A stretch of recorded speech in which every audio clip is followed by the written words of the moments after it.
de nous donner, si j'ose dire, le mot de la fin ou les mots de la fin. Je vous passe tout de suite la parole. Si vous préférez, vous pouvez rester assis. Comme vous voulez. Si vous voulez solenniser la fin.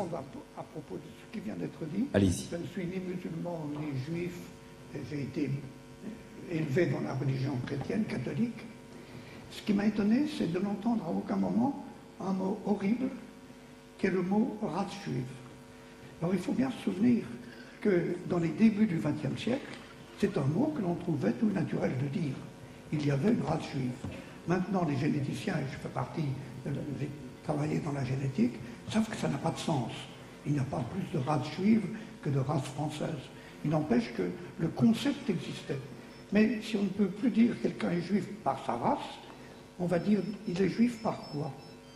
Il appartient au peuple juif, le mot a été donné. Mais pour quelle raison? Avec quelle définition?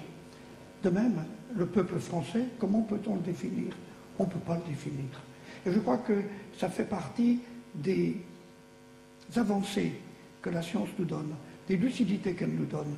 C'est que le concept de race pour les Juifs, pour les Français, pour les Parisiens, pourquoi pas, est un concept creux, qui n'a pas de sens. Ça ne veut rien dire. Il y a la même diversité génétique parmi ceux qui sont appelés Juifs que parmi ceux qui sont appelés Allemands ou Français.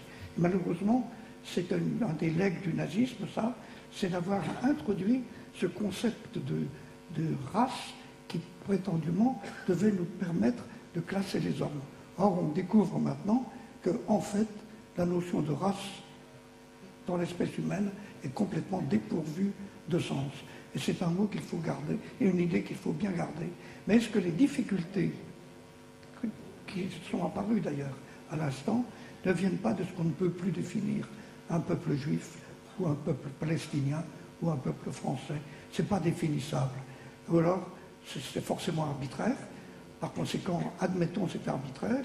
Je dis je suis français parce que pour moi ça a un sens, mais c'est un sens purement culturel, mais c'est uniquement sous cet aspect-là.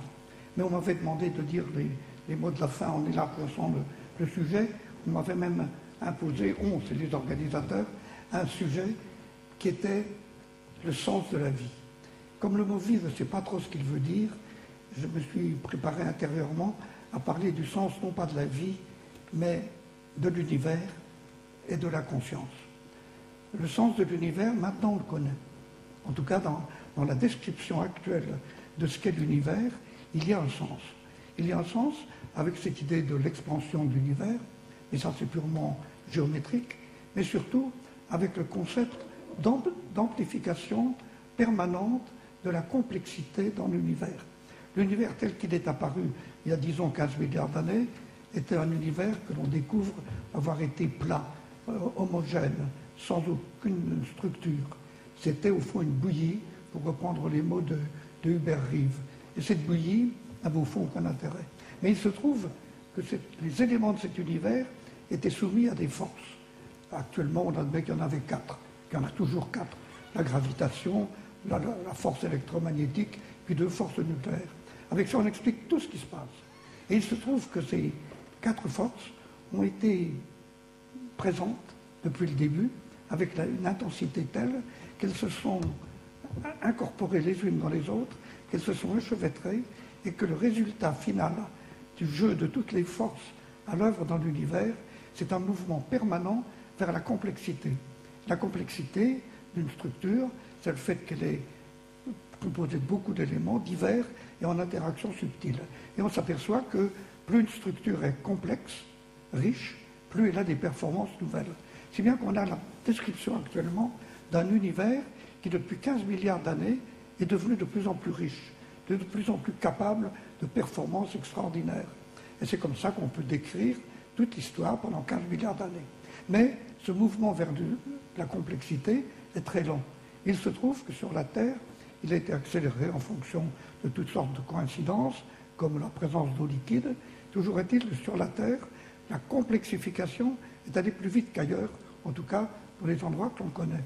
Et peu à peu, on a vu apparaître sur cette Terre des objets de plus en plus riches, de plus en plus complexes. Ça a été accéléré par l'apparition de la molécule d'ADN, qui est une molécule absolument pas mystérieuse, qui est arrivé comme d'autres molécules par le jeu au hasard de toutes les interactions. Et puis peu à peu, ça a donné des êtres que l'on dit vivants, mais au fond, je ne sais pas ce que signifie le mot, sinon qu'ils sont capables de se reproduire, de se dédoubler. Et puis surtout, il y a moins d'1 milliard d'années, sont arrivés des petits êtres qui, au lieu de se couper en deux, un donne deux, se sont mis à deux pour en faire un troisième.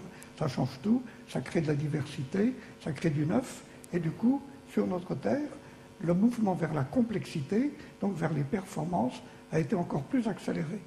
Jusqu'au jour où, il n'y a pas très longtemps, quelques dizaines de millions d'années, sont apparus les primates, et puis il y a encore moins longtemps, il y a 5 ou 6 millions d'années, sont apparus des primates ratés, qui sont tombés des branches, et qui se sont développés, et qui ont, par malheur pour eux, au départ, commis des erreurs dans la construction de leur cerveau, en mettant en place 20 fois plus de neurones qu'il n'en faut. Ça a obligé à faire naître les enfants beaucoup plus tôt qu'ils ne devraient si on attendait qu'ils soient un petit peu capables de réagir. Toujours est-il que notre espèce a pu passer à travers les gouttes de la sélection naturelle. Nous sommes toujours là et nous avons, au lieu de 7 ou 8 milliards, nous avons plus de 100 milliards de cellules dans notre cerveau. Et puis ces cellules mettent en place des connexions. On arrive à 1 million de milliards de connexions quand on